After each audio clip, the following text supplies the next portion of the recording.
बाबू शोभाराम राजकीय कला महाविद्यालय अलवर में अध्ययनरत बीए पार्ट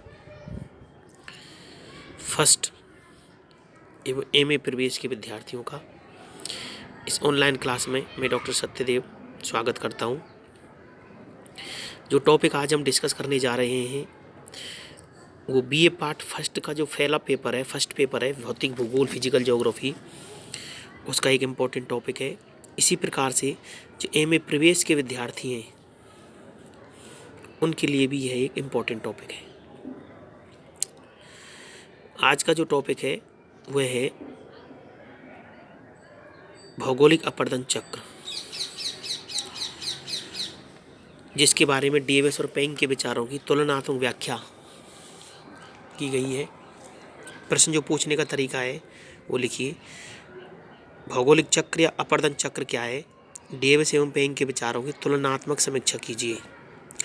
भौगोलिक या अपर्दन चक्र क्या है? डेविस एवं पेंग के विचारों की तुलनात्मक समीक्षा कीजिए। भौगोलिक या अपर्दन चक्र, डेविस का भौगोलिक चक्र और पेंग का अपर्दन चक्र, इनके बारे में यहाँ पर हम पढ़ेंगे। सबसे पहले भौगोलिक चक्र क्या है या अपर्दन चक्र क्या है, इसके बारे में बात करेंगे। भूपटल पर दो प्रकार के बल कार्य करते हैं, अंतर्जात बल एवं बहिर्जात बल। अंतर्जात बल भूपटल पर असमानता उत्पन्न करते हैं, जबकि बहिर्जात बल अपक्षय अपर्दन एवं निक्षेपण क्रियाओं के माध्यम से असमान स्थल रूपों का समतलीकरण करते हैं।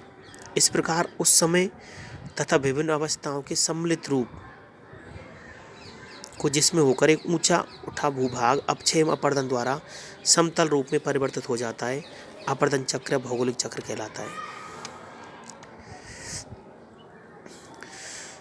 या हम ये कह सकते हैं वह समय की वह संपूर्ण अवधि जिसमें एक उत्थित भूखंड विभिन्न अवस्थाओं युवा प्रौढ़ वृद्ध अवस्थाओं से गुजरते हुए एक समप्राय मैदान में एक समतल प्राय मैदान में बदल जाता है, इसे ही हम भौगोलिक अपर्दन चक्र कहते हैं। जो अपर्दन चक्र है उसमें दो विचार महत्वपूर्ण है, एक तो डेविस का और एक आपका पेंग का। तो सबसे पहले यहाँ पर डेविस का भौगोलिक चक्र के बारे में पढ़ रहे हैं। अपर्दन चक्र की संकल्पना का प्रतिपादन सर्वप्रथम अमेरिका के प्रसिद्ध भूगोलवेत्ता डेविस मौर्य ने किया 1899 में। इनके अनुसार भौगोलिक चक्र समय की वह अवधि है जिसके अंतर्गत कोई उत्थित भूखंड अपर्दन के प्रक्रम द्वारा प्रभावित होकर एक आकृति विहीन समतल मैदान में बदल जाता है। डेविस ने प्रतिपादित किया क्रिया के फलस्वरूप संरचना प्रक्रम तथा अवस्था का प्रतिफल होती है, जिसे डेविस के त्रिकट कहा गया है। डेविस ने कहा कि स्थल जो रूप होते हैं वो संरचना प्रक्रम तथा अवस्था का प्रतिफल होते हैं। डेविस की मान्यताएं। डेविस का भौगोलिक अपर्दन मॉडल निम्न मान्यताओं पर आधारित है। स्थल रूप अंतर्जात एवं बहिर्जात कारकों का प्रतिफल है। नंबर 2, स्थल रूपों का स्वरूप पर्यावरणीय दशाओं में परिवर्तन के अनुरूप होता है। नदी अपनी घाटी के अंतर्गत तब तक गहरी करती हैं जब तक कि वे क्रमबद्ध न हो जाएं। स्थलखंड का उत्थान तीव्र गति से एवं लघु अवधि में होता है। जैसा कि डायग्राम में यहाँ पर दिखाया गया है कि उत्थान की जो प्रक्रिया है वो छोटी है, या उत्थान की जो अवधि है छोटी है, जबकि अपर्दन लंबे समय तक चलता है और अंत में चक्र का अंत हो जाता है। जब तक उत्थान समाप्त नहीं हो जाता अपर्दन प्रारंभ नहीं होता। तो ये मान्यताएं डेविस ने अपने चक्र में मानी है। डेविस के अपर्दन चक्र की अवस्थाएं। डेविस ने अपर्दन चक्र के लिए 3 अवस्थाओं की परिकल्पना की, युवावस्था, प्रौढ़ावस्था, जीर्णावस्था। डेविस के भौगोलिक चक्र का ग्राफीय प्रदर्शन यहाँ पर दे रखा है। युवावस्था, स्थलखंड के उत्थान की समाप्ति के बाद अपर्दन प्रारंभ होता है। छोटी छोटी नदियाँ, तीव्र वेग, शीर्ष अपर्दन, प्रपात, उच्छलिका, गार्ज आदि का निर्माण, उच्चावचों में वृद्धि, जलमार्गों की घटती चौड़ाई आदि विशेषताएं युवावस्था की होती है। प्रौढ़ावस्था। प्रौढ़ावस्था में पार्श्विक अपर्दन का प्रारंभ, घाटियों की चौड़ाई में वृद्धि, घाटियों की गहराई में कमी, पहाड़ियों, जल विभाजकों में शिखरों का अपर्दन, निक्षेपण, निरपेक्ष उच्चावच एवं सापेक्ष उच्चावच में कमी, नदियों के वेग में कमी आदि लक्षण प्रकट होते हैं। वृद्धावस्था। निम्नवर्ती अपर्दन का स्थगन होने पर जीर्णावस्था प्रारंभ होती है। इस अवस्था में गतिज ऊर्जा की न्यूनता, लंबवत अपरदन का अभाव, निरपेक्ष एवं सापेक्ष उच्चावच, न्यूनतम घाटियाँ, उथली एवं अत्यधिक चौड़ी, अवतल पार्श्व ढाल, मियांडर एवं पहाड़ के मैदान का निर्माण आदि लक्षण प्रकट होते हैं।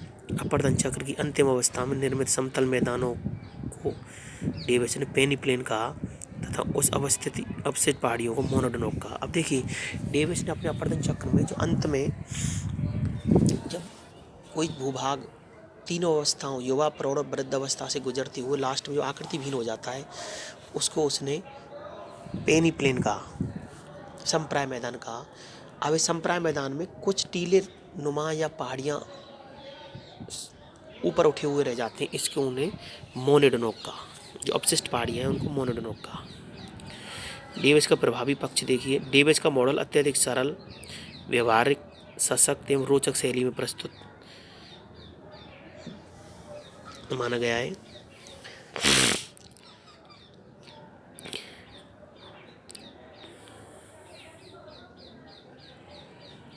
अपरदन चक्र की अवस्थाएं। पेंग महोदय ने अपरदन चक्र निम्नलिखित 5 अवस्थाओं का उल्लेख किया है। अब पेंग का जो अपरदन चक्र है उसके बाद 5 अवस्थाएं उसने मानी।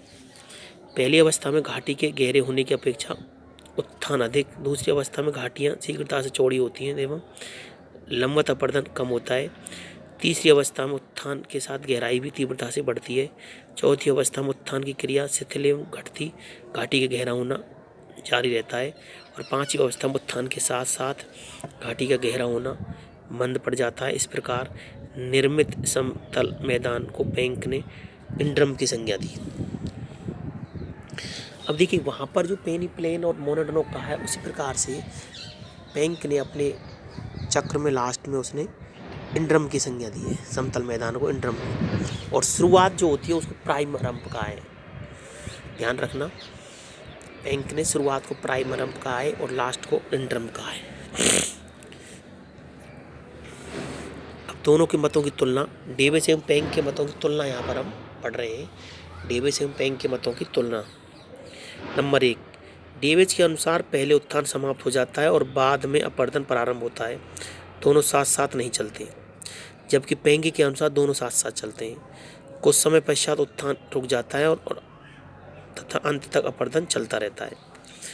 अब ये ध्यान रखना कि पहला जो अंतर है दोनों की तुलना का, कि डेविस कहता है कि जब उत्थान पूरा हो जाता है उसके बाद ही अपरदन प्रारंभ होता है, जबकि पेंक कहता है कि उत्थान के साथ साथ अपरदन चलता रहता है। नंबर 2, डेविस के अनुसार उत्थान की दर बहुत तीव्र होती है, अर्थात त्वरित उत्थान को डेविस ने माना है, जबकि पेंक के अनुसार उत्थान की दर कभी भी एक समान नहीं होती, वो विभिन्न अवस्थाओं में बदलती रहती है। नंबर 3, डेविस के अनुसार उत्थान की अवधि बहुत कम होती है, जबकि पेंक के अनुसार ये अवधि अधिक लंबी, मध्यम प्रकार की एवं कम भी हो सकती है। डेविस का चक्र तीनों अवस्थाओं युवा, प्रौढ़ एवं वृद्ध में पूरा होता है, जबकि पेंक के चक्र में स्थल रूप के उत्थान की 3 आवस्थिजंडे, गली फार्मिंग आवस्थिजंडे एवं मानी गई हैं। अपरदन की 5 अवस्थाएं मानी गई। डेविस के अनुसार स्थल रूप संरचना प्रक्रम अवस्थाओं का परिणाम होता है, ये भी बहुत महत्वपूर्ण है। डेविस के अनुसार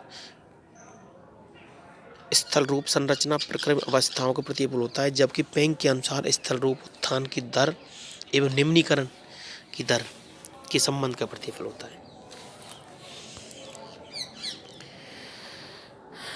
नंबर 6, डेविस ने अपने चक्र में ढाल को विशेष महत्व दिया, जबकि पेंक ने ढाल के विकास को विशेष महत्व दिया। अर्थात दोबारा देख लीजिए 6 नंबर, डेविस ने अपने चक्र में ढाल को विशेष महत्व नहीं दिया, जबकि पेंक ने ढाल के विकास को विशेष महत्व दिया। नंबर 7, डेविस में चक्र की 3 अवस्थाएं मानी, जबकि पेंक ने चक्र की 5 अवस्थाएं मानी। नंबर 8, डेविस ने चक्र की अंतिम अवस्था को संप्राय मैदान की संज्ञा दी, कि डेविस कहता है कि जब भौगोलिक अपरदन चक्र का अंत हो जाता है तो उसको पेनीप्लेन कहा, संप्राय मैदान कहा, जबकि पेंक ने चक्र की अंतिम अवस्था को इंड्रम की संज्ञा दी है। सारांश से कहा जा सकता है कि दोनों सिद्धांत एक दूसरे के पूरक हैं। डेविस अधिक सैद्धांतिक है, पेंक अधिक व्यवहारिक है। डेविस ने समय को अधिक महत्व दिया, जबकि पेंक ने नहीं दिया। तो इस तरीके से ये एक बहुत महत्वपूर्ण टॉपिक है जो बीए पार्ट फर्स्ट के भौतिक भूगोल का जो पेपर है फर्स्ट पेपर उसमें पूछा जाता है। और उसी प्रकार से यही टॉपिक एमए प्रवेश जो भूगोल का पाठ्यक्रम है उसका जो पेपर है भौतिक भूगोल, उसकी दृष्टि से भी यह महत्वपूर्ण टॉपिक है। तो एमए प्रवेश और बीए पार्ट फर्स्ट दोनों के विद्यार्थी इस टॉपिक को तैयार कर सकते हैं। यहाँ पर मैं आपको कुछ होमवर्क दे रहा हूँ, कुछ ऑब्जेक्टिव प्रश्न है। प्रश्न लिखिए। डेविस ने अपने त्रिकट में सम्मिलित नहीं किया है।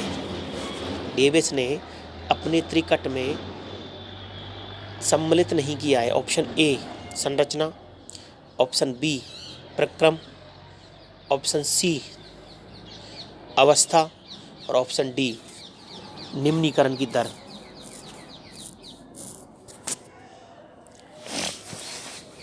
अगला प्रश्न लिखिए। डेविस किस देश से संबंधित माने गए हैं? डेविस किस देश से संबंधित माने गए हैं? ऑप्शन ए संयुक्त राज्य America, option B Canada, option C Germany और ऑप्शन डी ऑस्ट्रेलिया। अगला प्रश्न लिखिए। प्लैंक का संबंध किस देश से माना गया है? प्लैंक का संबंध किस देश से माना गया है? Option A Germany, option B Australia, option C New Zealand और ऑप्शन डी भारत। एक ऑब्जेक्ट और लिखिए।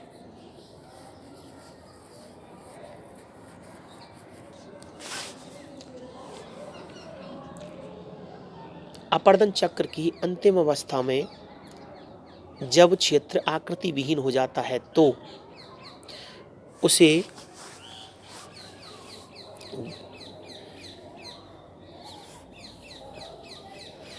डेविस ने क्या नाम दिया है? पेनीप्लेन, इंड्रम, प्राइमरम, मोनोडोनॉक। एक प्रश्न और लिखिए। अपर्दन चक्र की अंतिम अवस्था में जो क्षेत्र में अपशिष्ट पहाड़ियां टीलेनुमा रह जाती हैं उसे डेविस ने क्या कहा है? अपर्दन चक्र की अंतिम अवस्था में जब पहाड़ियां टीलेनुमा रह जाती हैं तो उसे डेविस ने क्या कहा है? मोनोडोनॉक, पेनीप्लेन, इंड्रम, प्राइमरम। तो ये तो हुए बहुवैकल्पिक प्रश्न। अब एक निबंधात्मक प्रश्न लिखिए।